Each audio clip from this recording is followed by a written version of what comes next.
एजाज हमारे साथ में है जो इस मामले के पिटिशनर हैं जिन्होंने पिटिशन दाखिल की थी। एजाज, पिछले कई सालों से ये लगातार देखा गया कि जब भी ऐसी शोभा यात्रा या कुछ निकलता है तो खासकर एक मस्जिद के सामने आके वो रुक जाता है, डीजे बजता है, उल्टे सीधे उस पे गाने बजते हैं। एक खास यानी कहे कि मुसलमानों को उकसाने का वहां पर प्रोवोक करने का काम किया जाता है, उनकी भावनाओं को ठेस पहुंचाने का काम किया जाता है। और उसके बाद की जो कार्रवाइयां होती है जो पुलिस की तरफ से की जाती है, जो हमने देखी खंभात में और हर जगह पे हमने देखी अभी वडोदरा में, उन कार्रवाइयों को लेकर भी हमेशा सवाल उठता रहा। तो क्या ये सब देखकर ही आपके जहन में आया कि हाईकोर्ट में एक पिटीशन दाखिल की जाए? पिछले 2-2.5 साल से गुजरात के अलग अलग कोनों में हमारा जाना हुआ और वहां पे जो जो समस्याएं थी, कोष्ठी साहब है, मैं हूं और हमारे बहुत सारे साथी और भी थे, आप भी कुछ बार हमारे साथ थे जी। हमारे दानिश भाई भी हमारे साथ थे, एक बार आप और दानिश भाई साथ में थे। तो जाना हुआ तो ये देखा गया कि वहां पे ये जो कॉम्युनल राइट्स जो हो रहे हैं,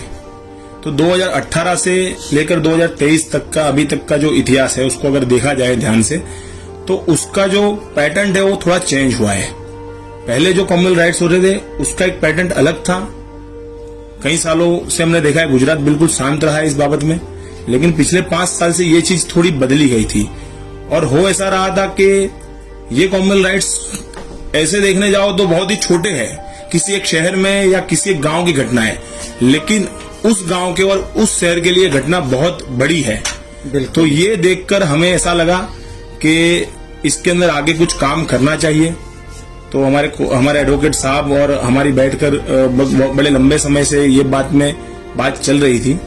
कि जब भी ऐसी घटना घटती है, और हमारे कोष्ठी साहब ने ये बात कोर्ट में भी की है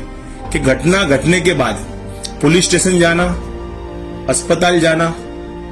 और फिर कोर्ट कचहरी के धक्के खाना, बिल्कुल ये उससे बेहतर ये है कि वो घटना घटे नहीं। बिल्कुल। और उसकी जिम्मेदारी गुजरात सरकार की और यहाँ के पुलिस प्रशासन की है। यानी जो दंगाई जो रहते हैं, जो साजिशें रचते हैं, सीधे उनकी दुखती रग पर ही हाथ रख दिया, ऐसा लगता है। बात यह है कि ये पिछले 4-5 सालों से जो चीज बन रही थी उसकी जो पैटर्न देखी गई, उसमें बड़े त्योहारों के अंदर, चाहे धार्मिक रैली, जुलूस, ईद का त्योहार हो, रमजान महीना चल रहा हो, उसी समय के अंदर बहुत बड़े इस तरह के कार्यक्रम होते थे और उसमें न जाने कैसे ये आग भड़कती थी। और उसके बाद कई 100-200 लोगों को अभी हलफनामे में डीजीपी ऑफिस से भी हलफनामा जो दिया गया सरकार तरफ से, उसमें भी बताया गया कि 150 लोगों को यहाँ पे अरेस्ट किया, 200 लोगों को वहां पे अरेस्ट किया। तो ये सब घटनाएं घट रही थी। तो ये अगर नहीं घटे उसके लिए क्या, तो उसके लिए हमारी डिमांड थी कि जो गुनहगार है, अगर मान लो कि किसी ने गुनाह किया है, किसी ने गलत स्पीच दी है, किसी ने अगर पत्थर उठाया है, तो उसको सजा होनी चाहिए, भले वो कोई भी हो। लेकिन जो आदमी गुनहगार नहीं है, जिसका उससे कोई लेना देना ही है, ऐसे लोगों को उठाकर जेल में डाला जाता है। यानी कि जो एक तरफा कार्रवाइयां होती थी उस पर भी कहीं ना कहीं इससे ब्रेक लग सकेगा। हाँ, अभी ऐसा है कि अब सरकार की तरफ से हाईकोर्ट ने सरकार को जो आदेश किया है कि आपको ये जो भी परशुराम जयंती और ईद की बात जो आने वाले जितने भी उसके अंदर वो उन्होंने बताया कि हमारी तैयारी है कि हम वीडियोग्राफी करेंगे, हम ड्रोन से नजर रखेंगे, हमारे पास कुछ पुलिस के पास वीडियो के लिए उनके पास पर्सनल कैमरा रहेंगे, उसके अलावा हम कैमरा लगाएंगे, उसके अलावा हम ये हेड स्पीच नहीं होने देंगे, हम डीजे नहीं बजने देंगे, ये सारी परमिशन नहीं देंगे। और पुलिस का संख्या बल मौजूद रहेगा, एसआरपी मौजूद रहेगी, उसके अलावा स्टेट की बहुत सारी पुलिस अलग अलग संस्था इसमें मौजूद रहेगी और वहां के लोकल लीडर आगे वालों को भी इसमें इन्वॉल्व किया जाएगा। तो ये जो सारी चीजें अगर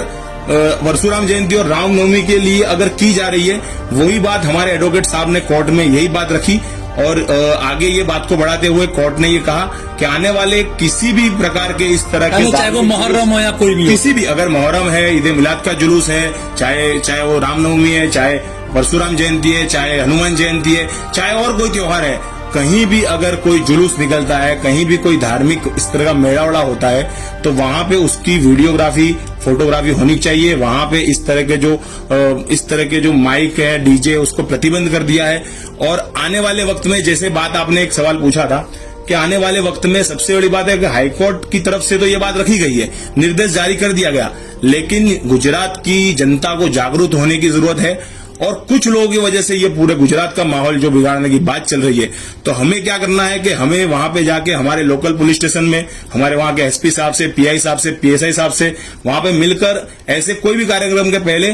प्रिकॉशन में हमें जाकर वहां पे आवेदन दे देना है और वहां पे उसके साथ ये जो हाईकोर्ट का फैसला जो है वो निर्देश को हमें उनको साथ देना है कि ये आपको साफ करना पड़ेगा। ठीक है, बहुत बहुत शुक्रिया एजाज और कौशल, बहुत बहुत शुक्रिया आप दोनों का। तो कहीं ना कहीं ये जो साजिशें रचते हैं और जिस तरीके से जो कई बार ऐसा देखा गया कि जब ऐसी कोई यात्रा निकल रही होती है, जुलूस निकल रहा होता है, तो कुछ ऐसे वो जिसे कहते हैं शरपसंद अनासिर जो होते हैं, जो इस तरह का भड़काने का काम करते हैं, पत्थर मार के वहां चुपचाप निकल जाएं या इस तरह की जो हरकतें करते हैं, प्रोवोक करने का जो काम करते हैं, तो कहीं ना कहीं इन चीजों पर हाईकोर्ट के इस फैसले से जरूर ब्रेक लगेगा। तो इसीलिए ये कहना होगा कि जो लोग वहां पर भेजे जाते हैं इस तरीके से दंगा भड़काने के लिए, उन्हें जो है वह खबरदार होने की जरूरत है।